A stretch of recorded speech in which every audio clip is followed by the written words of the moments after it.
Oilers Nation After Dark begins now.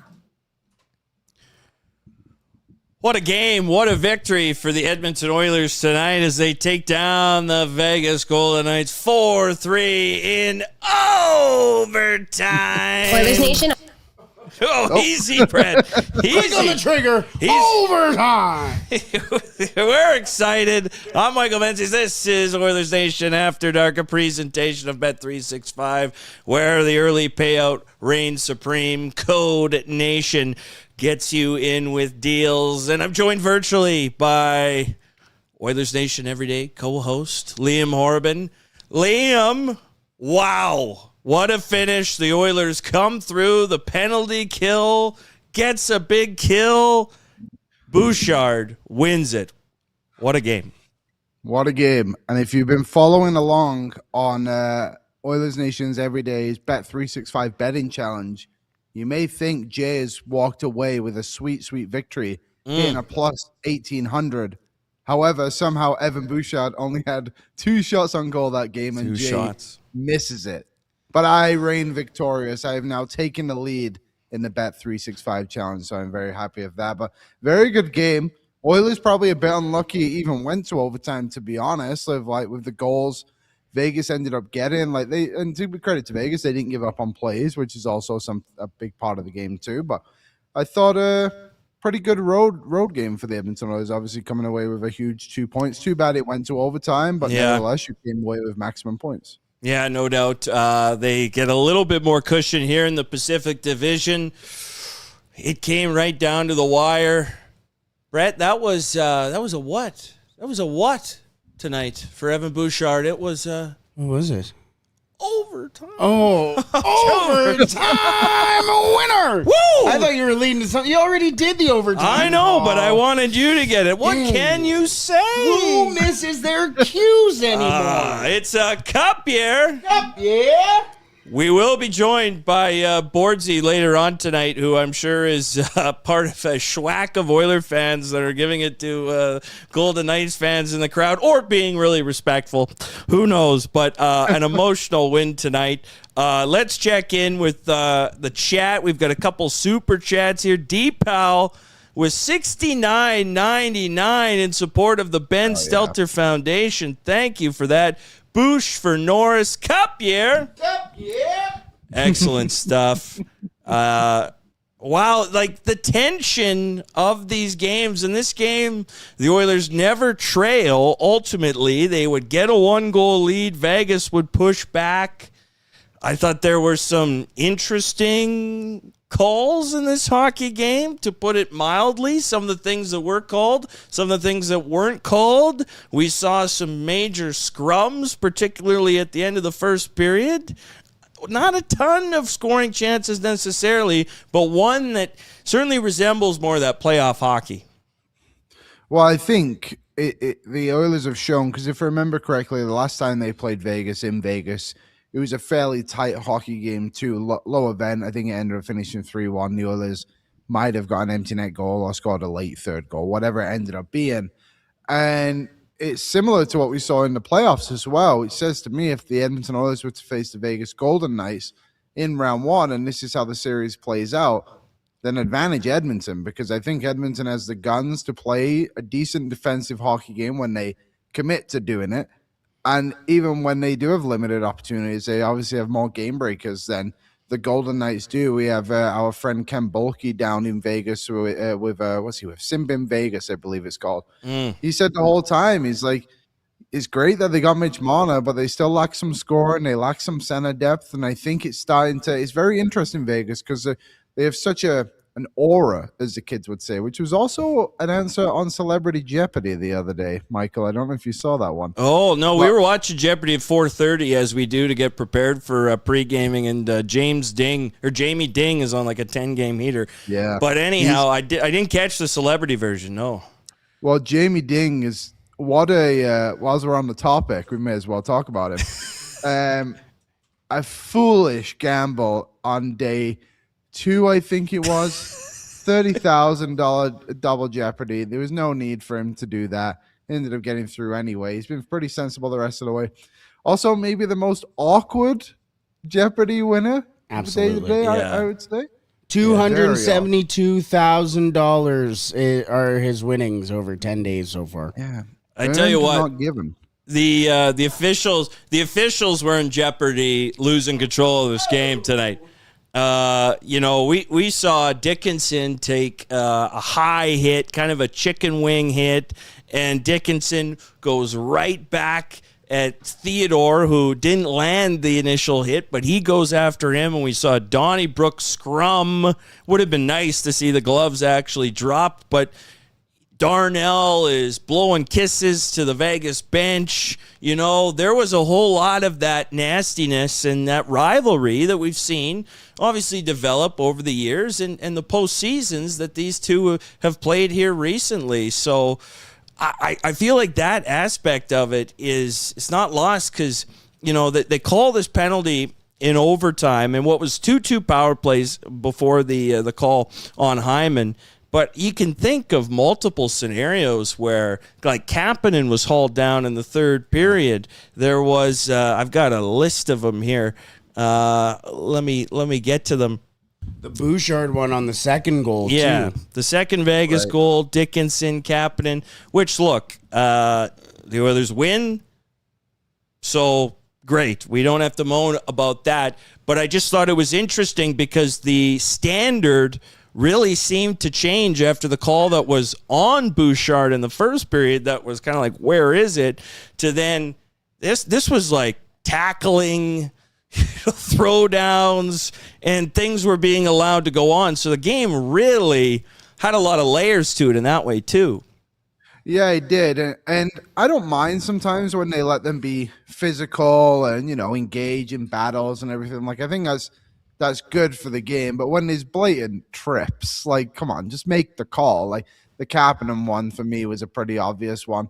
I wouldn't be surprised. I would be not surprised if this happened too, but I feel like Lazon should probably get a fine coming his way for that chicken wing on Dickinson's head. I can see maybe, I don't know where the rest were initially stood, but it didn't look at first like it did hit him in the head, so I can see why they maybe missed that one. But on the replay, it was a pretty nasty hit from Lazon. Obviously, that's what he's there to do, is be a physical presence on the back end, and he's decent at it. Not a very good fighter, though. If I remember correctly, he is the man Vasily Podkolzin knocked into next week. But then, yeah, Jason Dickinson, if you're going to hit him, that's okay. We'll go get Shea Theodore. So I like this. I really wish there was a fight, though. Like, we were FaceTiming while I was walking my dog, and I thought the Cole Smith and Connor Murphy fight was quite funny. Obviously, Cole Smith comes in with a hit on Murphy, says, hey, let's fight, and then was somehow surprised that Connor Murphy chose to fight him, and obviously got clocked right in the face as well. But I like to see this battle from Edmonton. I do think they're actually a decently tough team when they choose to be. Well, it's not a natural part necessarily where they're going to come out and start anything, it seems like. But I like how they are standing up for themselves and their teammates. And here Dickinson, like, that's a tough hit. It's funny. I listened to his pregame avail today, and Spector asked him, what do you think of Vegas? Like, a lot of the fans in Edmonton, they hate Vegas, all of that. And he had said, quote, I haven't quite built up that hatred for Vegas. I haven't quite had as many run-ins maybe as Edmonton and the Edmonton fan. End quote. Well, I think that changed after 20 minutes tonight. I think that changed in a big way. Yeah, big time. And even Lazon too, right? Like, he's his first year with Vegas, and they were both the instigators in that whole scrum. But I have liked Dickinson's, I don't want to say aura again, persona. Let's say persona.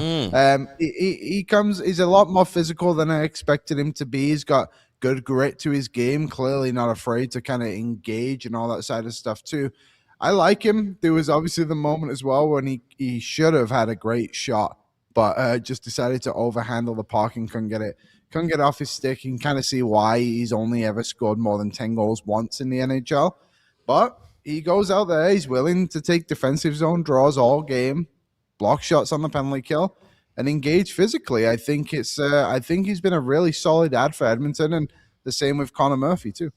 Yeah, as Dr. Hunter points out in the chat, Liam getting hip with the kids. You've been spending time with your brain rot a little bit, eh?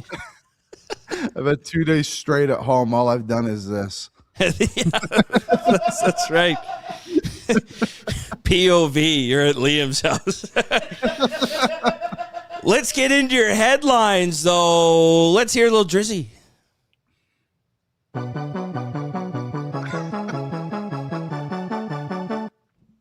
Your headlines brought to you by Capital GMC.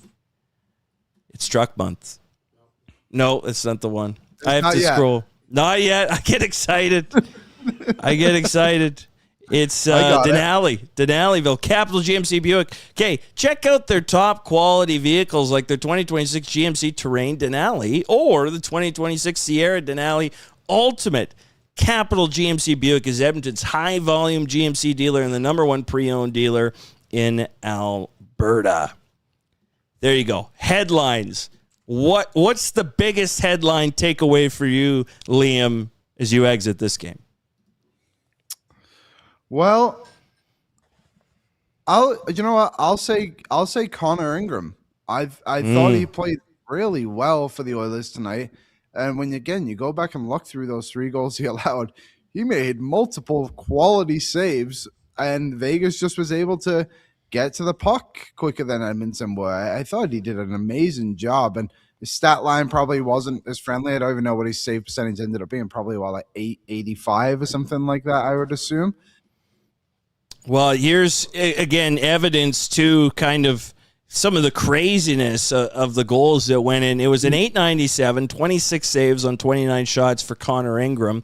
I thought he made a few huge saves, particularly in the third period. There was an opportunity alone. But some of the goals that have gone in on this road trip against the Oilers, I mean, have been of the strange variety. And it involves Ingram making the initial save or 2 saves like this before it ends up going in. But Ingram, I thought he was at his best on the penalty kill tonight, particularly in overtime. That poke check as they were coming across crease was huge. You know, he didn't blink, and this team, they couldn't get a change in overtime on the penalty kill. Ingram did not get rattled, and that was huge for him. I agree with you, where Ingram played really well. I think established that, okay, it was nice to get a couple days off. It was good for the Oilers to see Tristan Jarry get back in and obviously pick up a victory. But Ingram is now 3-0 against the Golden Knights this year. They've seen him each time, and Ingram stood up to the task. So, you know, that's good to see, especially as these two teams are trending toward a first-round collision. Yeah, it definitely is. And I think the only, people might call out he's a bit too heroic in those moments, like the first one, but it's just like, if he doesn't make those desperation saves, then it's going in on the second attempt. So he's got to get out and do something about it. But yeah, he's looked really good. I wonder if the performance from Jarry the other day, I know the team has played really well these back-to-back games, and I don't want to discredit them by any means, but I think both goalies have played solid. I wonder if Jarry playing well relieved a bit of pressure from Ingram as well. It's not, I'm not sure how much that ever gets to them in that terms, but I think it surely helped, and maybe just a bit of confidence in both of them too. So a really big win. Again, I thought he was good. I'm not sure who ended up being the 3 stars tonight, but he'd be right up there for me, maybe a candidate for #1. Well, on that note, we are joined now by someone who attended this hockey game in person amidst many dozens of Edmonton Oilers fans tonight. He is your usual host here of After Dark. It is one, Aaron Bordado. Whoa, Boys, what's up? Let's go. Cup here. What? Can I give a 1? Can I get a 1? Cup here. Cup here. Oh, what scenes. Oh, Menzies, I wish I could have taken it inside. They kind of kicked me out a little bit because I was yelling and screaming too much. What an evening, what a time, holy shit. The Edmonton Oilers. I say it all the time. They're the greatest reality TV show that is on the network 3 times a week. That game was electric. Great time to bet the over. And Evan Bouchard is the clutchest player on the Edmonton Oilers. That guy has ice in his veins. We all knew he was going to do it. And to kill off that penalty in that moment, you have never seen, you said dozens of Oilers fans? Hundreds, everywhere, covered in orange and blue. It was a nervous setting up in our party deck, and then it wasn't, and it became a party, and I can't wait to see where we end up tonight, boys. So it's funny you mentioned that about the volume of Oilers fans, and we saw it a little bit on the cameras, but there were times where it seemed like T-Mobile Arena was quiet. Like Vegas fans couldn't really be heard that loudly. Like what was the vibe in the building? Completely overpowering. Like, once again, so I'm talking to our great security guard named Nate. Shout out him, great guy. And he was Nate. like, there's Shout out nothing like shout out Dukes, baby owls. He was like, there's nothing like Canadian teams coming to Vegas. And I was like, no, don't tell me Canada. What is the best team to come? And he goes, that's between you and the Leafs. You and the Leafs. Went, say it. Tell me that we are the best. Because it's covered in orange and blue. Coming out. Now, last time, Liam, we got in trouble for screaming, shame, shame, shame, shame. We did not do that this time, where, for reference, they do that when the Oilers take a penalty. So you got to give it back to them. It was, this is why the nation vacations are the absolute best. And I don't know about everybody else. I'm pretty sure I think I'm 4-1 on nation vacations. So winning record's pretty good. Also, the bankroll was close. Bouchard, did Bouchard finish with 2 shots? Can you tell me? I believe it was 2, yeah. Yeah, 2 Thank shots. God. We'll allow it. We'll take it. We'll take it. And I mean, I don't want to say this, but I'll say it. I couldn't parlay these picks at the sports book, so I had to bet them all individually. So I did get 2 out of 1, 2-1 record. We'll take it. We'll take it. The entire Oilers Nation crew is flush with cash right now, I will say. As we are just walking the streets, I think I'm going to Raising Cane's right now. Liam, you know my affinity for a liter of cane sauce. What a night. What a night. Boy, do I not remember that walk. I remember dragging you out of here. The only other time it's appropriate to chant shame is when Cersei Lannister is walking around the streets of King's Landing. So you can do it in Vegas and you do it in King's Landing. It's the only time. Can I give you something there? That's a GOT reference, correct? Yes, Game of Thrones. So you know Matt Wozniak. I hate that I keep bringing it back to Woz, but he's the MVP of the trip. You know Woz has a GOT wallet, and every time he sees the Game of Thrones, VLT slot, whatever, it is like a deer headlights, whatever. He needs it. He wants it, and Liam, I'm sure you've heard Woz is the king tonight, or this week, sorry. It's not the weekend. He can afford a new wallet now. He's going to get a House of the Dragon one. I think now I did say this before on pre-gaming that the entire Oilers Nation crew just used Woz as our bank without interest or exchange fees. So shout out Woz, man. He's been a beauty the whole time. And the other one, Liam, you know it. Reese Revel he's been a dog on this trip. Him trying to learn how to play blackjack I don't even want to discuss that, but it's good times and just vibes right now, folks. Vibes. Reese, say hi. It was always Evan Bouchard, is what he said. It was always Bouch. Now, I got a question for you, because it's hard to see now. We had very good spot, very good view of everything. I bet Bouch shot prop. It felt like Bouch offensively was fighting it a little bit tonight. Once again, when you're betting on a thing, you're staring at it a lot. Felt like he had 4 or 5 shots that got blocked. But the thing about Evan Bouchard, brothers, when it's clutch time, when it is go time, there's nobody like Evan Bouchard. He is a different beast. And Liam, you'll appreciate this. Jay Downton going into overtime. I'm discussing. You know it's Bouch. Tell me that it's going to be Bouch that does it. And then, holy shit, Jay Downton's face when it went down. He had to say he's elite. I looked at him and said, "Tell me he's elite," and he did. Oh, I Well- also brought this.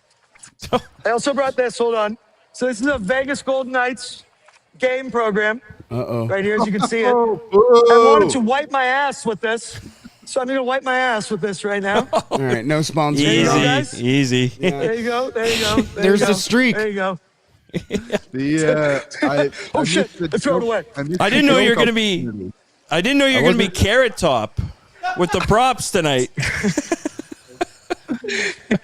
Prop comedy, Menzies. You know I'm a fan of it. The BBL has led the way on that. I wasn't able to squeeze in my joke earlier from when you were talking about Waz's wallet. When you open it, it actually does the Game of Thrones theme song, like a Christmas card.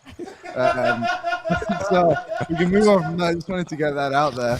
The other thing was that if Bouchard had one more shot, Jay would have taken the lead in the Oilers Nation Everyday Bet 365 challenge. But he did not. I did. Liam, attaboy. Okay, Yep. that maybe explains why he was so butthurt about it the entire time. Now a win's a win. So Liam, what are you at now? You still negative? My bet was plus 380, I think, and I was -5, so I'm like -2 something, -2.2, I guess. Pretty good. That's a leader. That's a leader in the Not a bad. clubhouse, baby. That's a leader in the clubhouse. The Boys, walk in the strip now. Yeah. Walk in the strip. nice. Well, Oh, your camera hello. I gotta skills. say, Go ahead. you go. Well, I was just going to say your camera skills were commented on in pre-gaming, how you were able to twist and turn, and it was making some of us watching a little overstimulated.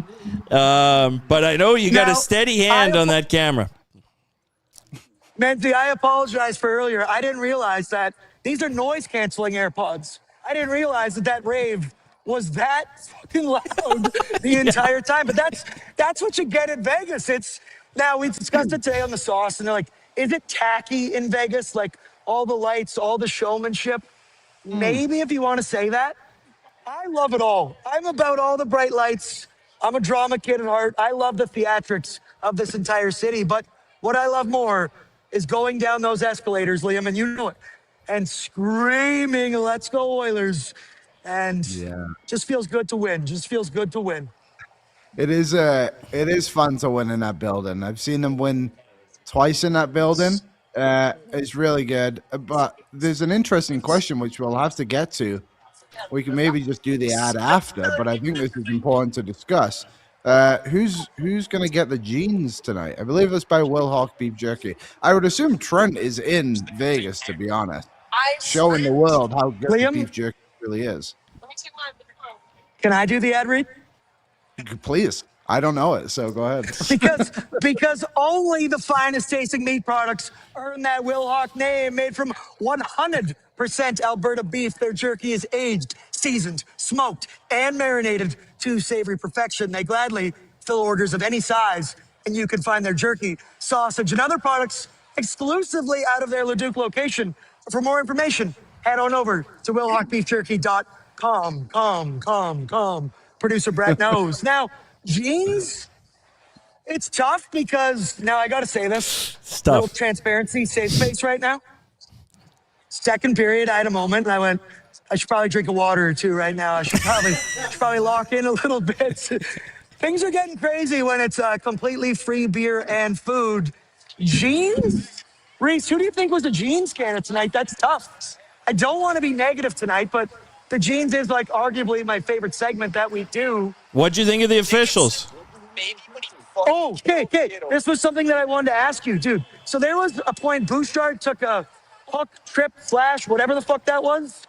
I'm only up in the all the way up there type dealio. I couldn't believe it. And these Oilers fans in the crowd, we were pissed. I wanted to question, but I, once again, had to get a couple waters or two. Menzies, I would go with that. And then maybe the jeans, the Vegas Golden Knights power play, because they had the chance to win that hockey game, and they pissed down their legs. Wet fart, a reference I've made before. And yeah, I'd maybe go to those two things. I don't want to win a win, bitch about referees, so let's go with Vegas power play. Yeah, 0 for 3. Oilers penalty kill shut them out. So yeah, I mean that Bouchard scenario was strange. Whoa! Sorry, Michael. Stop. What? Whatever happened to Stair Club? Liam, that's a fair point. Reese won't move. He won't move right in front of me. So should I just shoulder him? They're getting soft. Should I go him? Should I go him right now? Should I go him? You gotta get up. You gotta do London Underground Now- rules. If you're not on the right, you're in the way. I will say this. It's been very funny to watch Pangs and Reese be like, we got to walk everywhere, like even Yeah. up the steps. It's like, it just is what it is. Also, if we're jeansing, actually, here's a new one. But it was a redeemed jeans, so they became jorts. Tyler Remchuk did not hit his one before 10. Now he was busy. He was super hungover. He battled. So that was disappointing. But I will say the rule, Liam, as you know, is then 10 before 1. And I'm pretty sure Tyler hit 12 before 1. If you include Jello shot syringes and whatnot, it was a scene today at the pool. I was very curious where he went because after the sauce, I hadn't seen much of Tyler on any of the socials today. Are injections? I'll tell you right now. Do they count? Injections? So it's like it's Jello shot in a syringe in the mouth. I will say, Brett, Tyler then did take a 25-minute power nap before the game began. He had to. Clutch. You got to regroup. It's Vegas. Vegas is a marathon, not a sprint. But as you know, Boards, you think I've taken a nap this whole trip? Come on now. No way. I'm headed to Raising Cane's right now, Brett, and I'm so excited. I can smell it already. Buddy, Yeah, the if I reviews can are bring great. back 2 liters of sauce, I'll do it. If I can bring, look at this madness right now, boys. This is the nation vacation. This is the Las Vegas Strip, and folks, I know I do want to create FOMO. If you've ever questioned whether you should go or not, this is your sign. A 4-3. Oh wait, Brett, give it to me. Did you do it yet? Overtime winner! Oh my God, I gotta take a seat. Brett, that hit so hard. All My those legs are people weak. are actually on the nation vacation right now too. And you lot sat at home, decided not to come. There's plenty of room. It's true. It's been an unreal time. Also, like street performers. Oh, look at this guy go. Wow. Aaron's gonna have to pay him for this. Yeah, I was gonna say this is a licensing and copyright scenario. I gotta go. I'm running away. The one story I will share from Vegas that can come back from Vegas was when we all made this walk to Raising Cane's. Everyone was in line. I didn't get any Raising Cane's, but there were stairs to go up to the second floor for seating. And on the platform of those stairs was a cardboard cutout of the Vegas Golden Knights Gila Monster mascot. I can't think of his name right now. And while everyone ordered, I stood there for about 15, 20 minutes after the Oilers win, just flipping it off. And people walked past, I had my jersey on, and no one really said a thing. It was great. That's the one story I will share. Probably didn't even You saw know that all kinds you were of an Oilers parents fan. You saw parents telling their children, just ignore him. Stay away from him and just ignore him. He's just a Canadian. Boys, I can see it right now. I can see Well, it. And I love you you all, go- chat. I miss you. Well, I was we'll gonna say, let you go. Yeah, we'll let you go. Enjoy yourself. When's the flight tomorrow morning? So get this, boys. This is why the nation vacations are sick. Our flight tomorrow is at 7 p.m. So we get a you're whole gonna- extra half day. So that'll be nice. However, we do have to pregame at 12:30 Mountain Time on Saturday. Something tells me I might have the shakes. Might be a little down in the dumps, but tune in then and it'll be a good time. Brett, look where I am. I have Where's it? PTSD. There it is. Yeah. Liam, Menzies, I love you guys so much. Thank you for holding it down. Chat, you're the best. Throw down your courtesy like. Make sure you are subscribed to the ON YouTube. And I fucking love you all. I see there's no sponsor. Go Oilers and Reese. Stop, yeah. Love you all. Over and out, boys. See you, buddy. guys. I will say, I'll say one thing. I had that 7 p.m. flight out of Vegas once, and I thought it was a great idea Yeah. until I woke up that day and thought, holy moly, I don't leave here till 7 p.m. and I have to check out this hotel at noon. No. After Yeah. last year, the state that I was in that airport, I was concerned. I fell asleep fair. at, I think, Carl's Jr. I don't know what it was. I was just sat down, seated.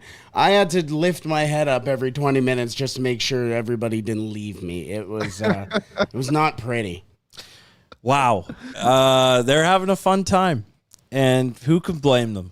What, what scenes outside the arena and on the strip as they walk around, enjoy themselves, and then obviously get fed here tonight. So that's good, and I'm glad everyone can be in a good mood because this game teetered. It teetered. There was a big opportunity for Vegas to win this hockey game. You know, you touched on it with the jeans. You know, my jeans guy tonight was Matthias Ekholm. I thought, I was going to say him too. yeah, I thought Ekholm struggled. Obviously, the goal where Bouchard is kind of tackled and tangled, you know, Ekholm doesn't get it out. And then the 3-3 goal, he's pinching and it gets chipped by him and it all goes along. But I thought, you know, the Oilers obviously were able to withstand those errors, and you know Ekholm's like my favorite Oiler here, so I'm not taking a drive by. I love the guy. I think he's terrific. But tonight I don't think was his night. But there wasn't a whole lot of great chances tonight. It was really clogged up. Tons of block shots, and overall, trying to get pucks through was difficult. Yeah, it was, and I think too.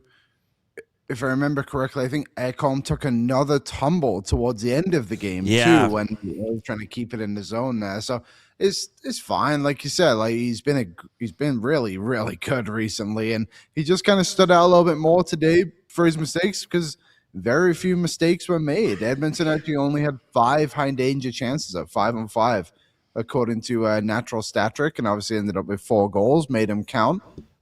Also, too, as this other one. You mentioned block shots. Vegas had 19 block shots.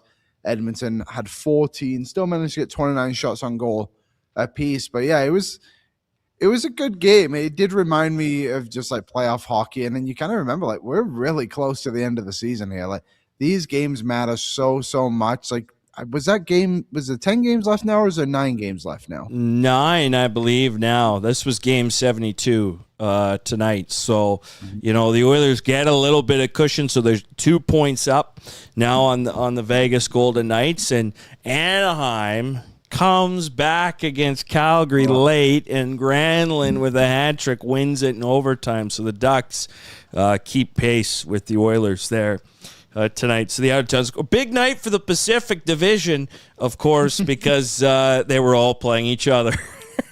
Yeah. Well, it's either they all win or they all lose. Yeah, in solidarity with each other. So, well, should we go to good, bad, and oily? Yeah, let's get into that. I think that's a good spot. I will say someone asked in the chat there, Dairy Dog said, you got to talk about the Savoy goal. We will talk about it, but only one of us will talk about it because my internet went out right about 2 minutes before, and I texted Michael and I said, let me know if anything happens. My internet's gone out. And he replied, Savoy just scored a beautiful goal, so I can't wait to see it.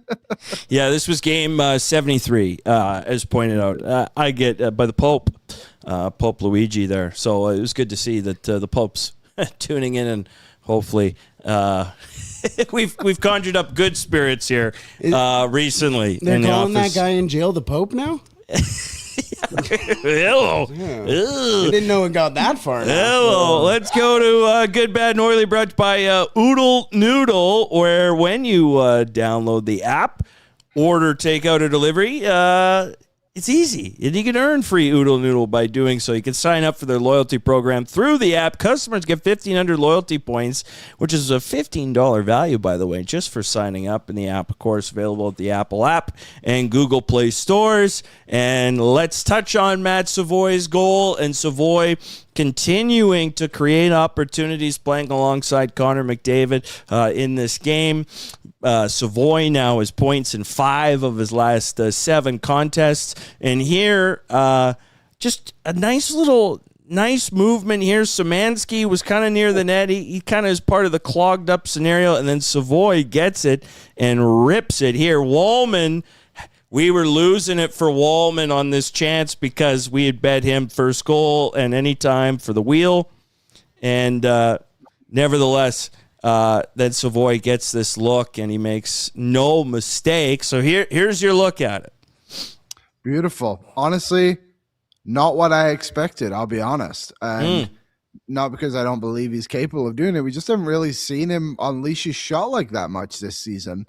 To put it so, like, top cheddar, there was no goal. He was really going to get behind that one, was there? So what a great goal by him. And I just think it shows the level of confidence he's playing with right now. Since the Olympics, he's really been one of the most consistent players on the team. I think he's been fairly consistent all season, with that said, but the offense is just coming now for him game after game after game. And it's a credit to him. He's a highly skilled player. And I was happy when the Oilers were able to acquire him from Ryan McLeod. I thought that was a really good piece of business. That was a Stan Bowman deal, if I'm not mistaken, or maybe it was Jackson, whoever it was. It's not important. I don't remember actually who that was.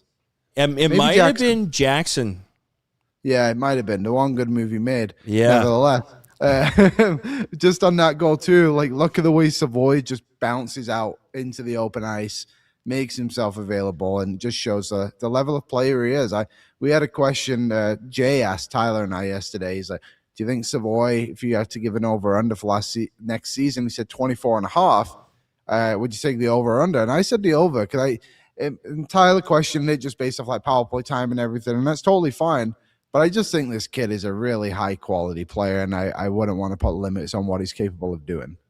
Liam mentions on this goal for Savoy, he bounces into open ice. Second game in a row where he's done that. That happened with the goal last game as well, where he brought the puck around the net, took the shot, found its way to Bouchard, and as soon as Bouchard got the puck and Savoy realized he's in open space, he said, get me that pill. Mm-hmm. Get me that pill, and I'm firing the rock towards the net.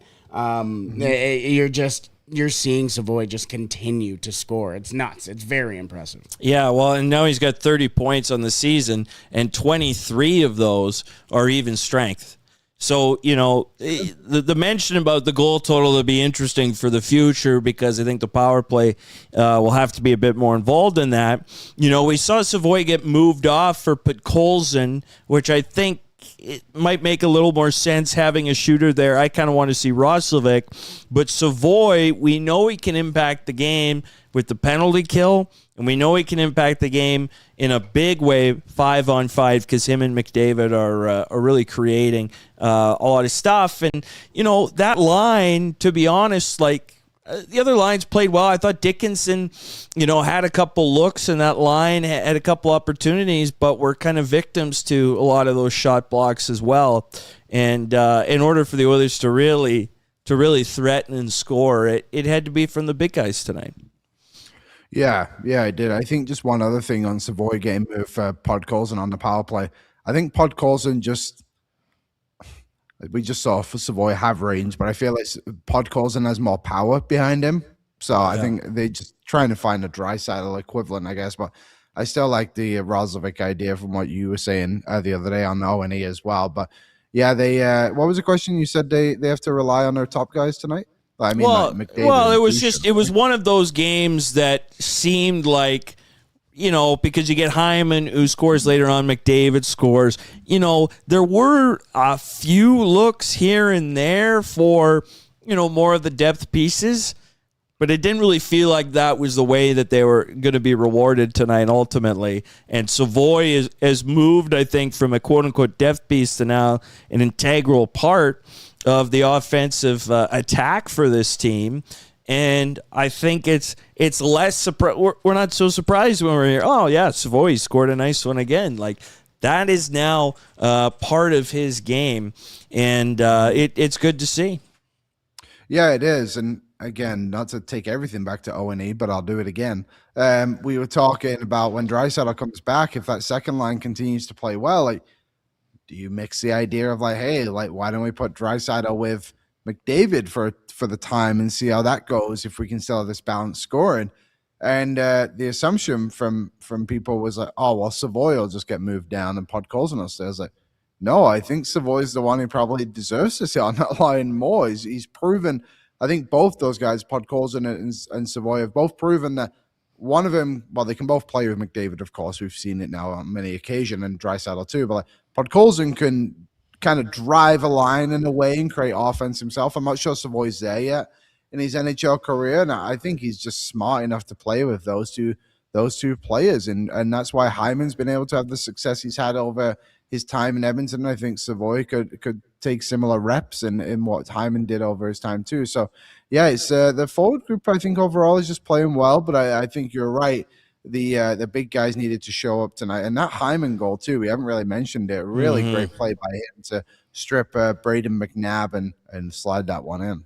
Yeah, the Hyman, especially after we just see the Golden Knights tie it, and Hyman had a chance to open the second period and, just missed on the shot here. This is just such a great, hard-working, effort play by him where he steals the puck and makes no mistake, kind of stuns him, and McNabb, he was not aware that Hyman was there, and that's a 30-goal campaign now for Zach Hyman, and I believe he's 6th or 7th in the league now in goals per game.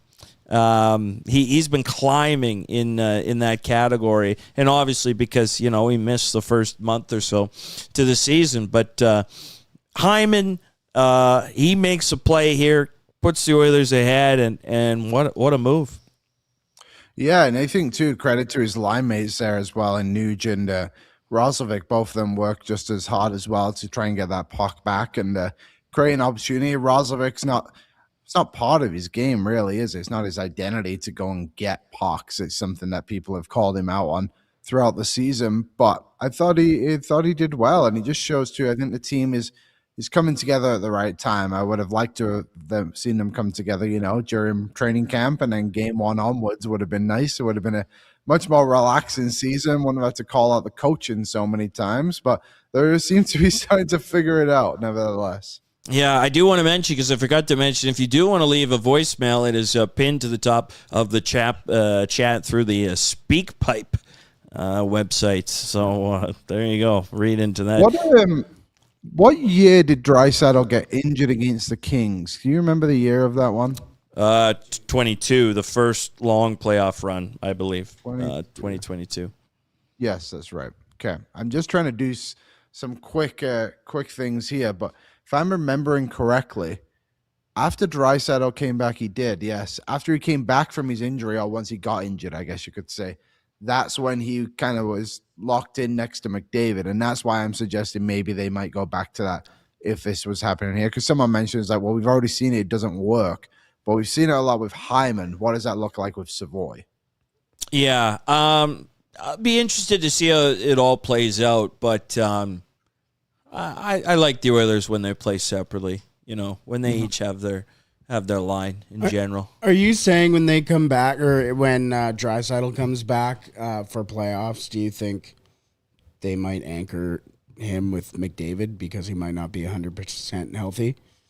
That's kind of what I'm trying to lead on. Yeah, just like maybe just ease into it. I also think last season they tried to do it, and the Nuge, Hyman, and Kane line was actually a pretty good second line, to be honest, until Hyman got injured, and then obviously it kind of fell apart a little bit from there, and Nuge had his banged up hand or wrist, whatever it was, I don't recall. But yeah, just a little bit of time for him to get into things. I mean, I agree. I think they are better separately as well.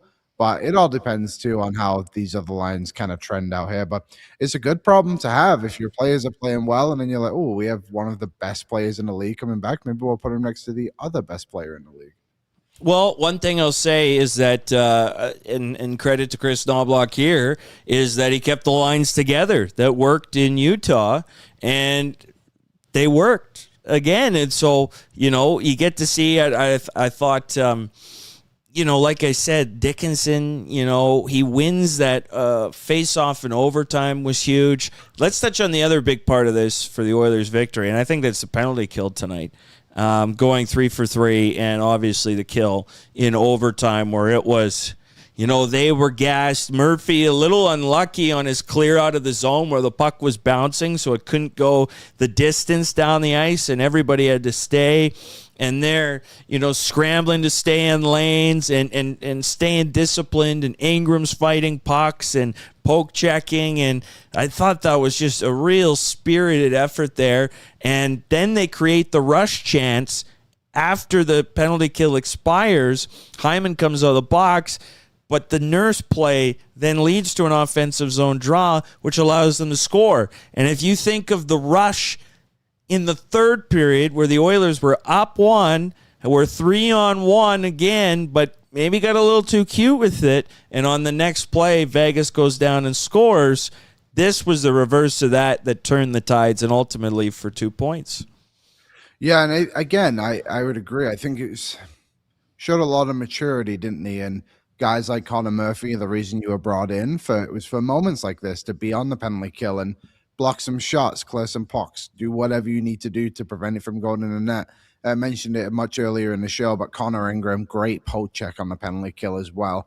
He was really solid again tonight. If you missed us talk about that, I thought he had a great game. Yeah. But yeah, just the penalty kill, it just shows a bit of unity in this team. Like, I felt like when the PK was falling apart earlier in the season, like their whole game collectively was bad, and that was just like top of the list was a penalty kill. Because I think the three of us could have been on a power play and might have had a chance to score a goal, to be honest, the way things were going.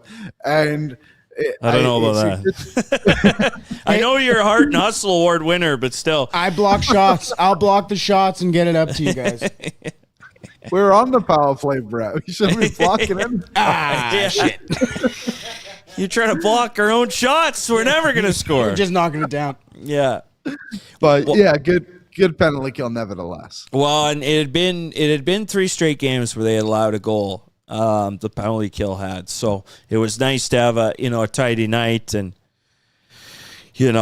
obviously some of the calls that we went through, I thought there were some suspect decisions there. But to the bad, is there anything of the bad that we haven't mentioned, Liam? That it's not great that Vegas gets a point out of this, obviously, and this has to go to extra time, but shit happens, I guess. Yeah, you came out with more points than the other team, Vegas, obviously. So that was the most important part overall. So that's still a good thing. I think Anaheim just finding a way continuously. To be honest, I'm not just going to roll over and die for the Anaheim Ducks, but I feel like out of everyone in the Pacific Division, they've kind of earned it if they were to win the division. They've been the team that's just been able to kind of edge themselves ahead a little bit whilst everyone else is slumping. So credit to them on that front. Nothing in particular. There wasn't any more fights. It was kind of pissing me off, to be honest. I would say that was a bad. I wanted to see a couple more drop in the gloves. Shout out, John. Yeah, we got a super chat here from QF Pro 21 donating $5. Thank you very much. My favorite part of hockey is when the fight to win leaves their eyes. Connor Murphy. Oh, that's a Nails quote. I hope he said that for real. Yeah, well, Murphy was spoken to this morning, too, and it talked about how he's really excited for the opportunity to, these are intense games at the end of the season. Murphy hasn't been involved in a lot of, intense, meaningful hockey at the end of seasons, and his only postseason came in the COVID bubble in Edmonton. So I think he's really, animated here and ready in the right way. And, I thought, wow. Kind of the auto shed for Cole Smith that wasn't really a fight, shades of Zach Stortini type of thing. But it just shows that, okay, it's like that picture of him eyeball to eyeball in that Dallas game. Like, this guy's going out and he's going to conduct his business. Yeah, I appreciate his game. The fight was funny. Again, like how Cole Smith didn't expect that fight to come is just completely beyond me. You blew him up, then you decided you wanted to fight, and then didn't fight until you were just stuck in the guy and then got upset about it. But he's been a solid player. It's very ironic. His only playoff experiences come against the Edmonton Oilers and then whoever they went on to face in that second round there. But it's exactly what Edmonton needs. I really do hope they not to get too far ahead of things. Obviously, there's still a long way to go here. I think he's a guy you would want to bring back this summer. The Oilers do not have another player like him. There's going to be a lot of interesting decisions in the offseason because when you look at the names, whether it's Connor Ingram, whether it's Jason Dickinson, Connor Murphy, Jack Roslovic, the cap space dwindles quickly about trying to get everybody under contract for next year. But I do agree that Murphy, he's an adult. He's a pro. He knows his job. And, he pumped up his teammate and Darnell Nurse pretty good today before the game. And Nurse was, involved. He was in the mix being that intense presence as we get to like the oily, which is the big, or did we have a voice in the room? Is that where you were getting the mic for? Oh, no, I was going to say I think this was Darnell Nurse's best game in a very long time. Yeah. I thought Nurse was good, and so he gets some air in his tires there. And then I think just this whole scrum here at the end of the first period is quite the ordeal. Would have been nice to see some actual fights, as you mentioned, but overall, it was even strength afterward. And Dickinson wasn't going to take any shit for what had happened, and that was a hit that probably looked like it should have been a penalty. Looked like Dickinson might have been banged up in that scenario. No, he's going out and he's going to respond to it right away. So it was good to see. And Nurse, takes Howden in the net right off. Yeah, and then Kolosar goes off to Nurse, and Kapanen backs him up as well. And credit to Szymanski there as well. He was kind of the first guy in to try and help, and then wasn't sure if he really wanted to fight himself. I actually thought he had a pretty decent game tonight too. Maybe the most noticeable I've seen him in more of an impactful way. I think he's been pretty solid for the Oilers throughout his tenure here so far. But yeah, I would have liked to have seen a couple of fights. I think Louis DeBrusque would have liked to have seen a couple more fights. Mm-hmm. As much as like we said earlier, like I think the Oilers are a tough team. I don't think they necessarily go out seeking that kind of stuff, but I don't think it comes to them naturally to drop the gloves every time, which, hey, like you said, that came out 5-on-5. There's been numerous times this season when the Oilers have actually tried to drop the gloves and then somehow just always end up with an instigator penalty when it's clearly they just both agreed on it. It's the stupidest rule in the NHL. But, I like the response from Edmonton.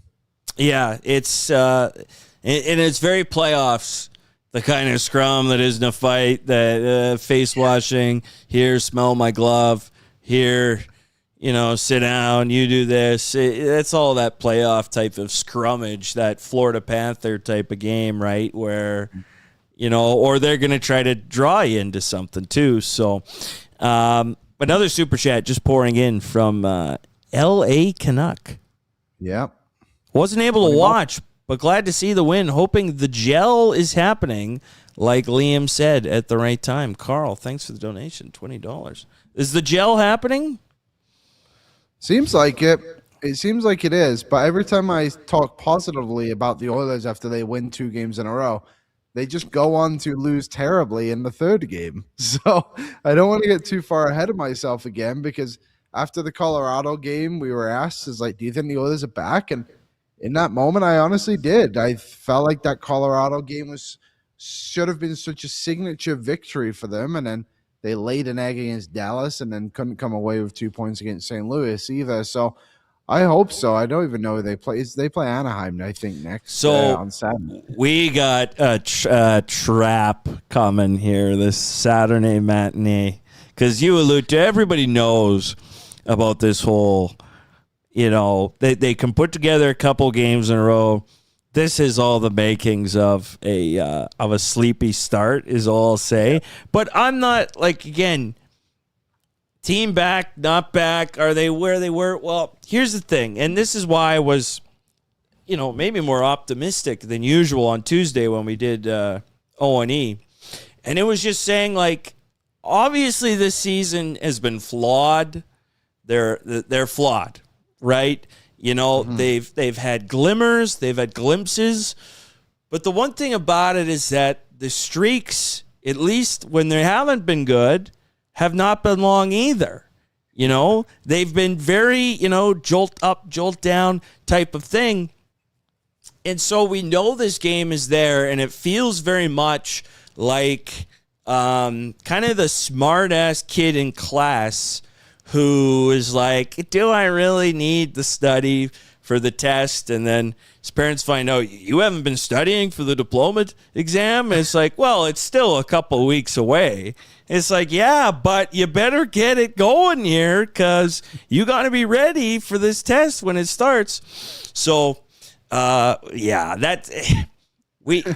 aren't awarding the Stanley Cup tomorrow, but obviously there's a flawed, frustrated thing. But we know here, like in Utah, there is a low event game that this team can't play, and they are trying to play it more consistently. Not all the time. They can't play it all the time, but they are playing it more consistently. But one thing that they are here moving forward, I think, like they've got home games to finish out. The majority of them are at home. They got to play better at home.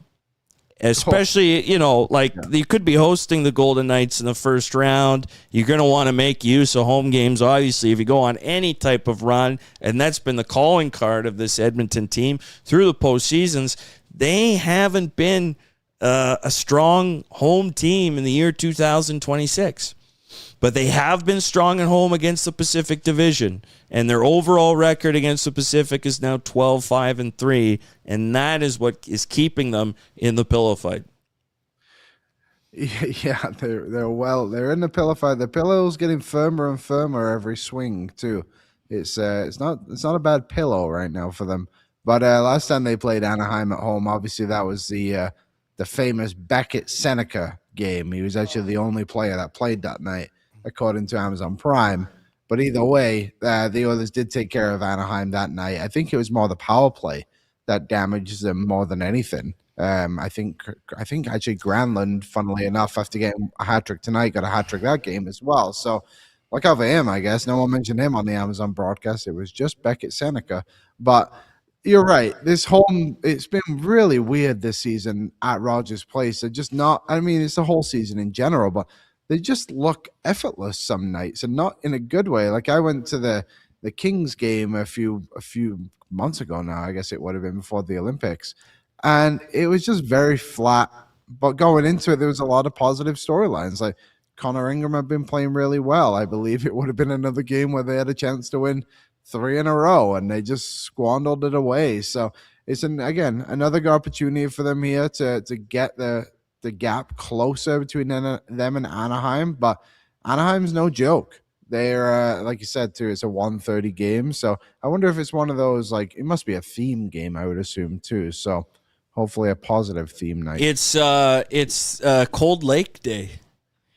Oh, they were the Oilers, like whatever community thing that they do. They pick a winner, and so I think Chris Joseph and somebody else from the Oilers were in Cold Lake a couple days ago, and they were doing the rounds.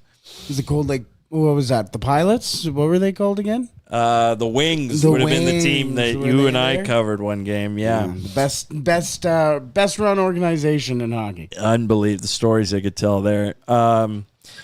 We haven't really mentioned Bouchard. Well, we have, but this overtime winning goal, unbelievable. Great for him. 20 goals now for Evan Bouchard, becoming the 4th Oiler defenseman all time to achieve that plateau. And here, just what the doctor ordered to get her done.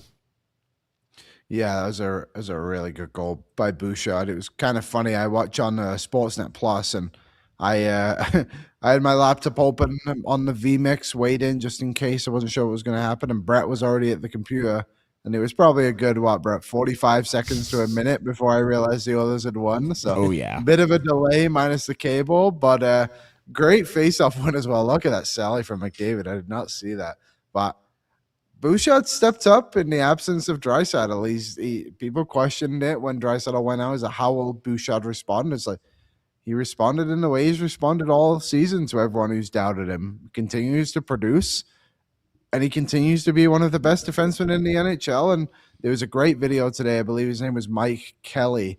It was on Amazon Prime, actually. They did some good stuff. And talking about Bouchard and his giveaways and like how if giveaways aren't as high as people make them seem. He actually has fewer than Cale Makar this season. Also like 7 or 8 more goals. I can't remember exactly what it was.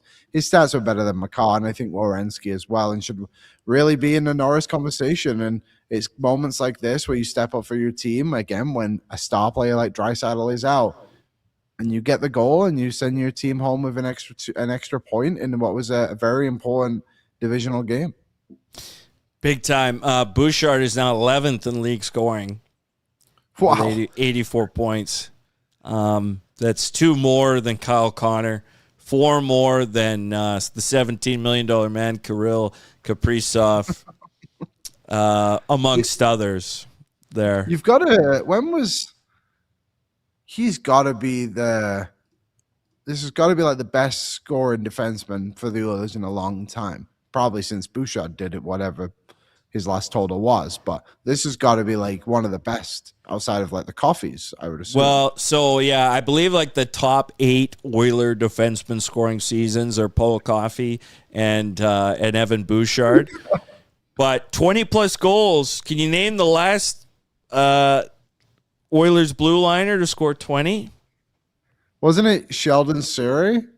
Yeah. Brett shaking his head. He knew That that was what one. I was gonna guess. He knew Then he that went one. to Siberia. Hey, shout out Fishing Lake Métis Settlement, where Sheldon's from. Shout out Charlie Huddy was the other, along with Coffee. So That was I say Siberia, if I'm not mistaken. There was like what do they call them? Like the newspaper cartoons someone drew of one. I saw it and it was like, Sheldon Surrey, and it was like Siberia because he was obviously sent away. We now know the story today, but I joke. yeah, and the Pope and others were hot on that one. They knew the answer, so they were aware. And crazy the stat, and this was after Tuesday too, where Bouchard becomes the 15th defenseman in NHL history to record multiple 80-point seasons. Damn. The 5th? Say that again. 15th. The 15th NHL defenseman all time to record multiple 80-point seasons. Wow. Incredible. He's so underappreciated, I think, in the NHL. And maybe it's because there's so many like just high quality offensive defensemen, but he's just overshadowed by obviously the other stars in Edmonton. But it makes me really happy that he's getting his flowers this year. Like the narrative has turned, and at the start of the season, it did not look good at all. He was turning over pucks left, right, and center, and he looked terrible, to be honest. And honestly, the rest of the team did. No one really played well from, what was it, probably the Dallas game onwards, maybe even a little bit before that. Between the Dallas game and the Colorado game is when things started trending somewhat upwards, I guess. But yeah, he's been really good. I think he should be a top 3 Norris finalist. And hey, I got $20 on him to win the damn thing. So fingers crossed.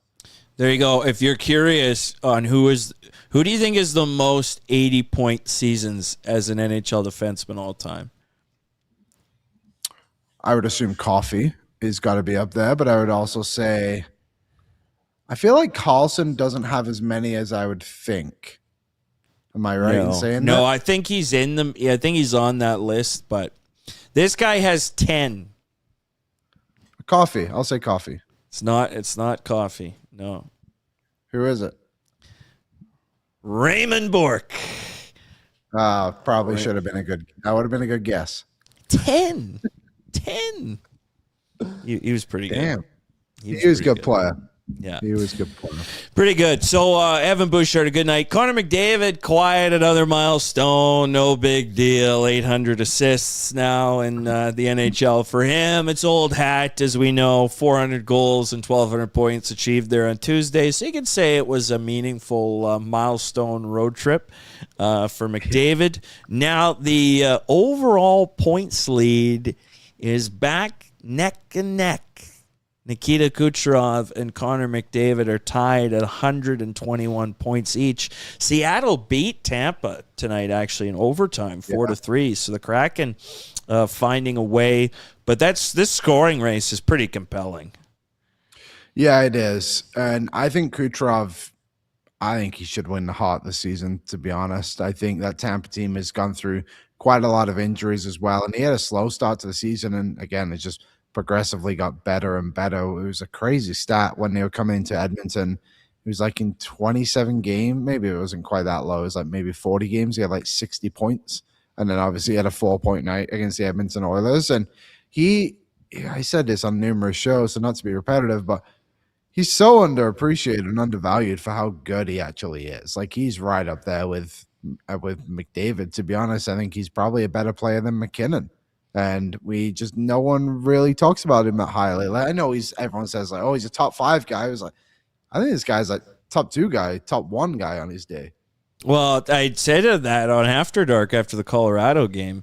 It's partly a jab to Colorado, but I would rank Cooch too. I think he's just such a smart player. It's unbelievable because, as he points out, he's not the quickest guy, but he knows where to be. So there you go. Those are some of the big ones. Did we get any sounds in the room? Yeah. Who do we got? Who got took the wrath of Spec? Yeah, good question. We have Zach Hyman talking about the penalty kill in overtime and a little bit of Ingram praise as well. We got Connor Ingram himself, who is standing up in his interview, just talking about how fun the hockey game was and how he had a pretty interesting quote on the scrum that happened as well. And, of course, Coach Knobloch talking about overtime as well. So you let me know which one you want first. Let's go Ingram first. You want to go Ingram? Yeah. All right. Here's Connor Ingram discussing some of the shenanigans that went on in tonight's game. Just from your point of view, what did it feel like to be part of this, especially with the history between these teams? I thought it was a good hockey game. That's when the people got their money's worth for right there. It's back and forth. I mean, both teams had chances. I thought it was just a really good hockey game. With the intensity of the game, especially at the end of that first period, any idea if you want to go over and see how to Connor Aiden real fast? Anyway, I just kind of the head shake there. But he's standing up. He's standing up doing his post game, and you know what? Both Oilers goaltenders get wins here on this road trip, but Ingram was a big part of this. I thought right from get-go tonight that he was dialed in. A couple of the goals that go in, you're talking about him making multiple saves beforehand, and the Oilers kind of failed to move pucks out of the front of the net. He's becoming a favorite here in oil country. He is really so. He's had more good games than bad games, and I think that's a good spectrum to be on right now if you're an Oilers goaltender, because we obviously know the story of what's been happening with the other guy. Connor Ingram also seems like a guy, when he leaves the rink, probably doesn't think about hockey ever and has other hobbies. I'm not sure what yet. Maybe might be in a Dungeons and Dragons league or something like that. You know what I mean? I kind of get it. You stopped at Dungeons and kind of freaked me out for a sec. I was nervous. Also, smart man for just sitting there shaking his head, because Aiden Hill can be a spark plug. Yeah. And also, just on that, for the podcast listeners, we did not cut off the audio. That was the audio. Yeah, that was it. You know, and Lance mentions it, and I know this was an O&R question. Ingram would be my power rank number 1 priority of pending free agents. It's fair, because also, too, who else is there? Stuart Skinner.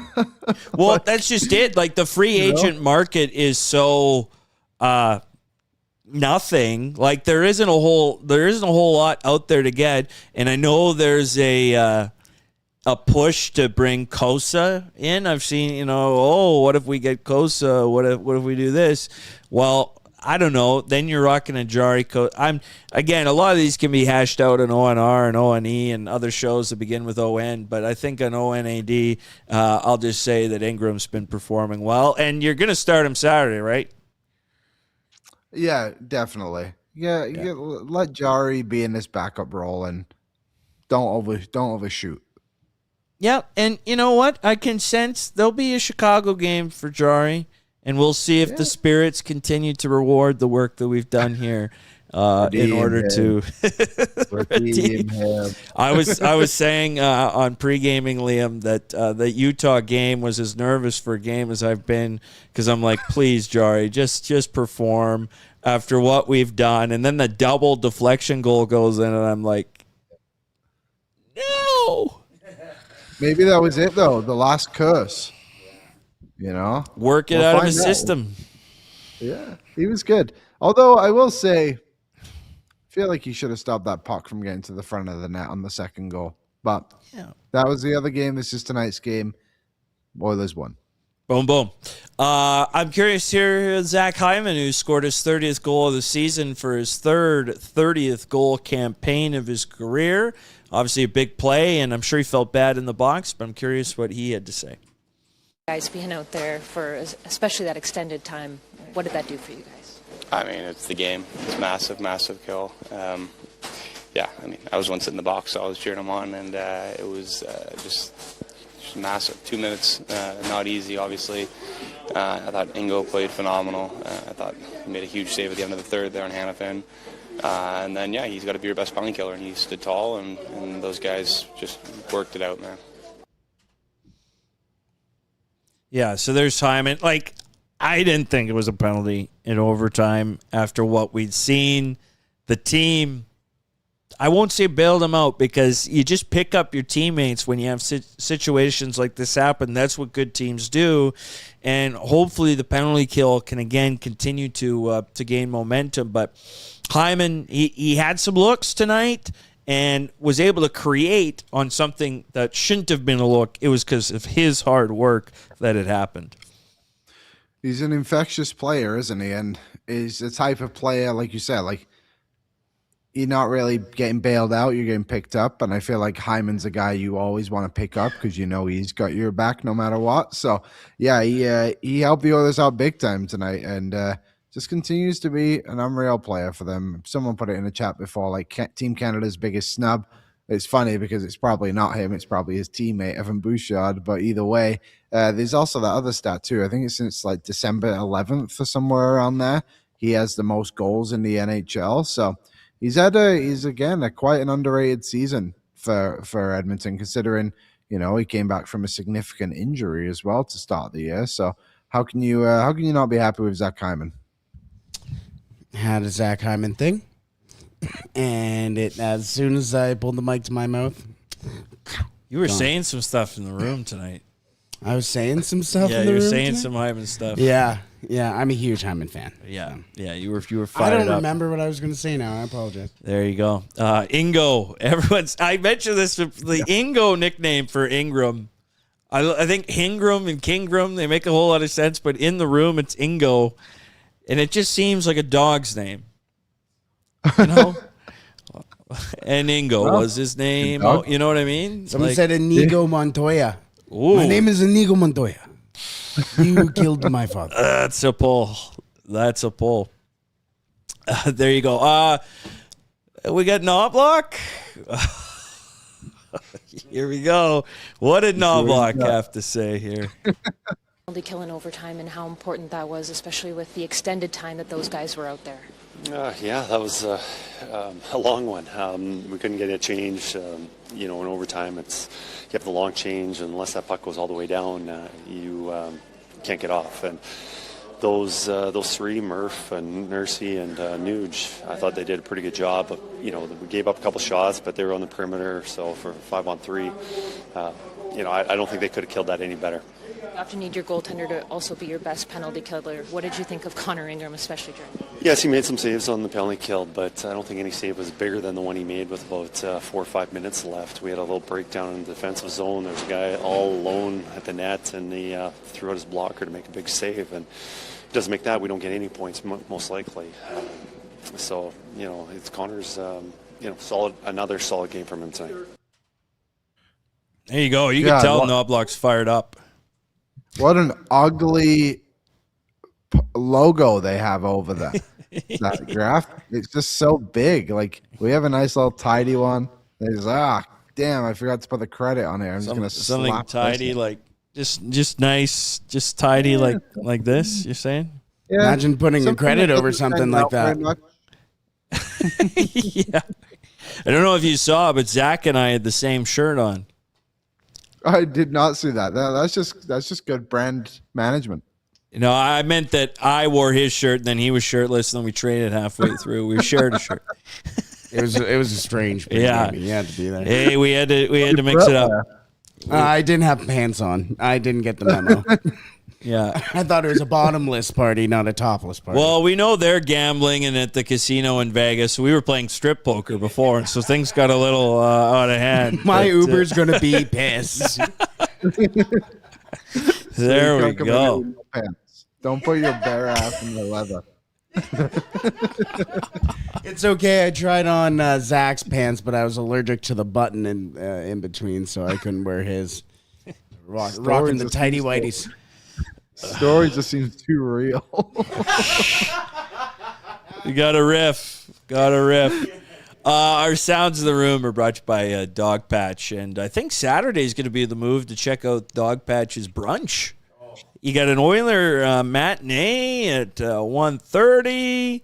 Why not take advantage with the brunch beforehand? That's on Saturday too, isn't it? My fiance is going to be down there.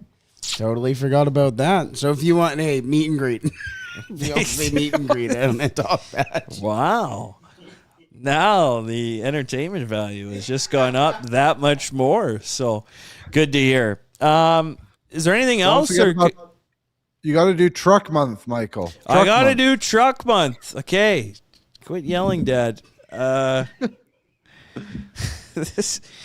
There's so many ads on this sheet. It's truck month, and that means it's your opportunity to get into a 2026 GMC Sierra 1500 Pro Graphite Crew Cab at 0% financing for 72 months. Hey, you're getting a 2-inch factory lift with off-road suspension. That's a powerful 5.3-liter V8 engine and a commanding presence that demands attention. Hurry in. Go see the Sierra 1500 Pro Graphite Crew Cab in person and take advantage of truck month before it ends. There you go. Got it in for you. Or are we? I think voicemails. There were no voicemails played on the Tuesday show, and having left a voicemail as brother Menzies from the video, I was disappointed not to hear it, but. Nevertheless, I know we have a couple of voicemails there brought to you by Swiss Donair, the pride of the North Side. They're the home of the old school Donair. Frick, I'm trying to talk too fast, and I'm making mistakes. Hey, Swiss Donair, it's home of the old school Donair with options if you want some flair. They've been open for 25 years, and they're open 7 days a week as well. Great for events at home or the office. 8308 144th Ave Northwest. Order online at swissdonair.com. Big time. Okie dokie. So, voicemails, Brett. Yes. So we got two. Actually, we got three. We got a late call in too. So we have three voicemails. The first voicemail is coming from our good friend Peyton. Let's hear what he has to say.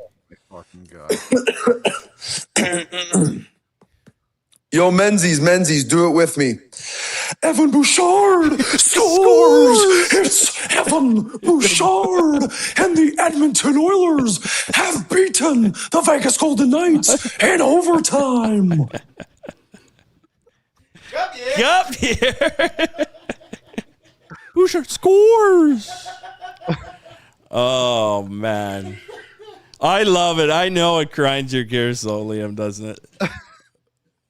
It just that was funny. I'll give him credit. That was funny. It's just when you hear it, you're in the middle of a conversation. He just Evan Bouchard goal or whatever. He's like, come on. It's whenever somebody comes into the office, it'll be the first thing you hear. It's Brett Holden scores. I'm like, fuck off, dude.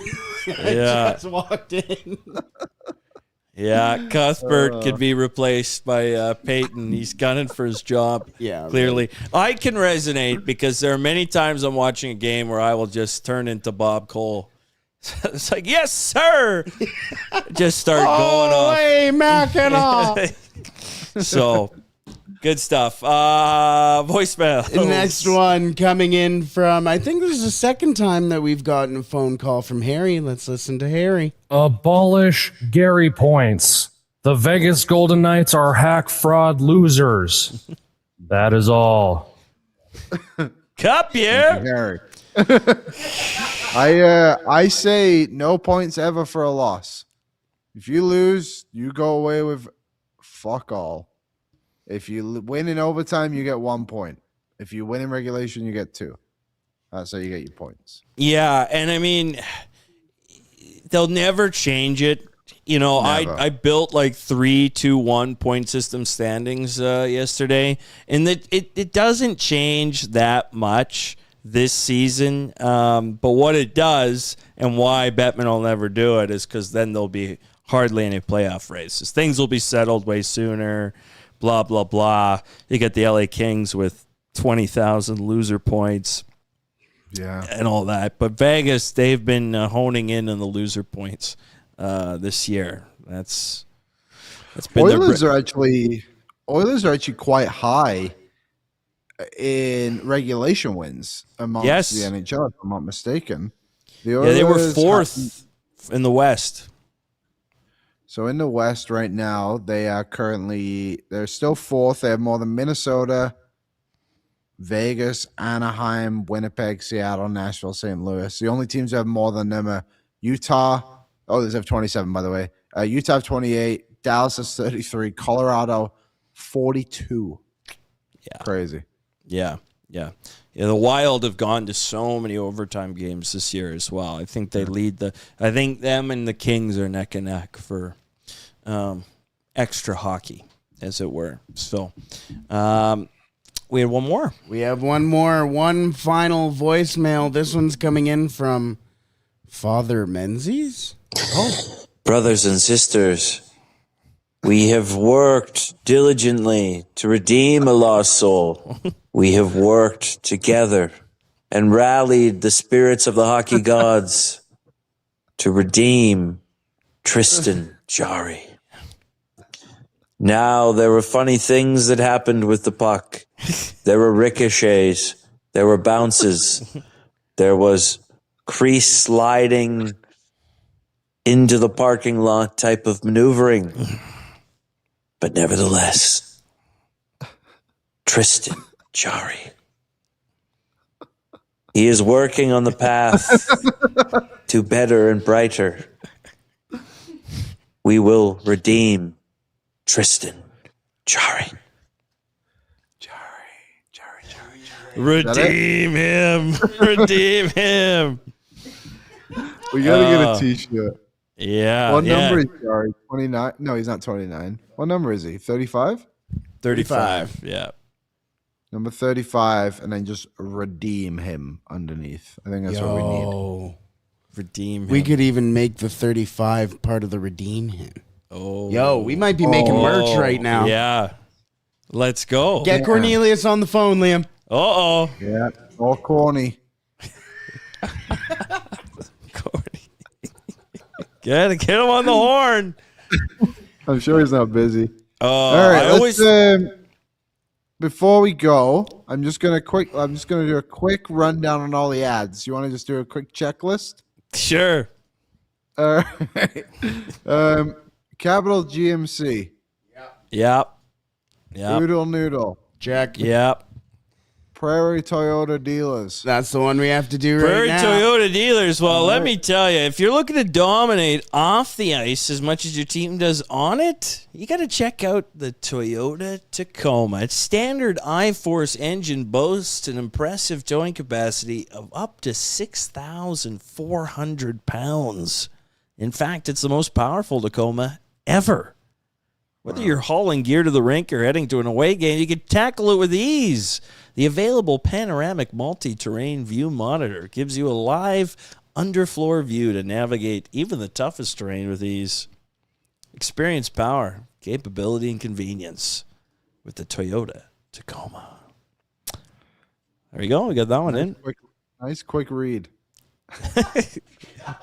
You want to tee up the Nation Playoff Draft coming Friday, April 17th at the River Cree Resort and Casino.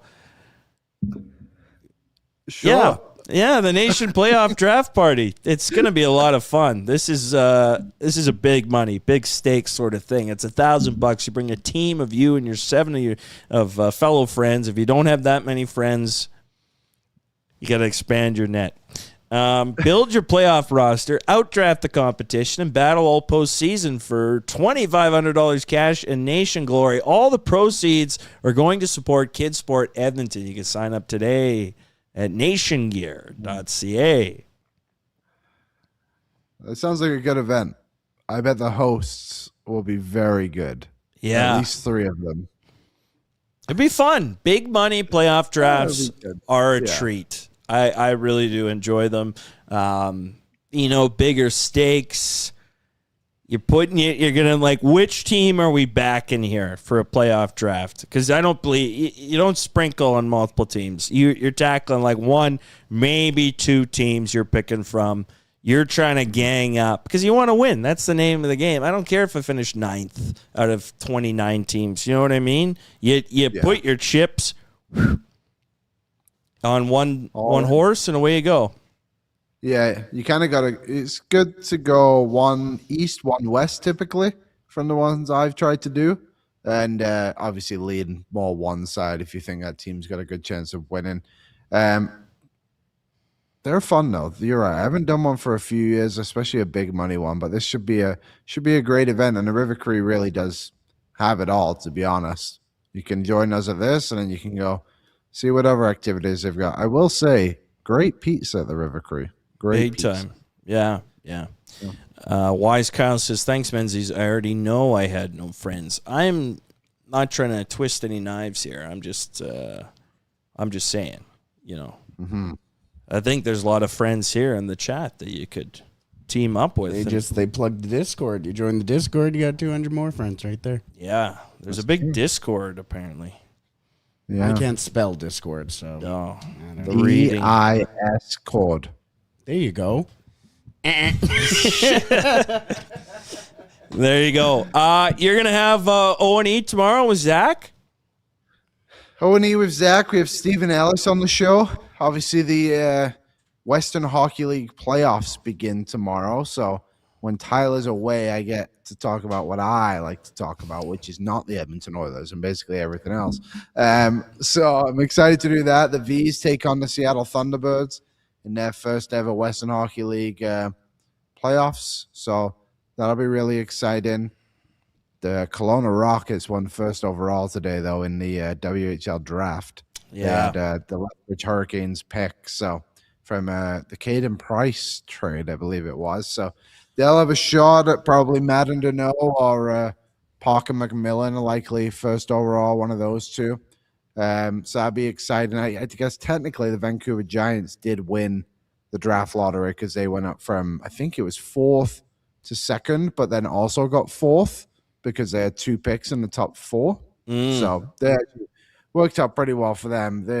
This is one of those drafts where if you're the team picking 2nd, you might win in a way because you're still getting a great player and you don't have to choose between the 2 of them. You know what I'm saying? So, yeah, so it'll be fun. The draft coming up here, start of May. So we'll see what happens. But playoffs, start tomorrow. There you go, and I'm sure you'll talk. Obviously, break this one down a little bit more. The win and the game ahead on Saturday when the Edmonton Oilers host the Anaheim Ducks. Bordzy will be back. I should be here, but there is a landlord thing looming that might take me out of like pre-gaming, but I should be good for After Dark. Yeah, don't get me going. So anyways, 4 points in the road trip for the Oilers. They're feeling good. Of course, After Dark is brought to you by Bet365, home of the early payout. Use code NATION. Today, that's Liam. He'll have O&E tomorrow. Big thanks to Brett for producing, as always, and to intern Battle for doing so while getting those clips, and to you for watching tonight. It was a fun one. The Oilers vanquish the Golden Knights amidst all of our friends there in T-Mobile Arena. We'll be back on Saturday. Have a great rest of your night. Oil up. What's up, Nation citizens? If you enjoyed today's episode of Oilers Nation Every Day, make sure you hit the subscribe button here on our YouTube to not miss any of our content. We got you covered, from interviews, insight, analysis, everything you need to stay up to date on everything around the team. Hit that subscribe button so you don't miss a video.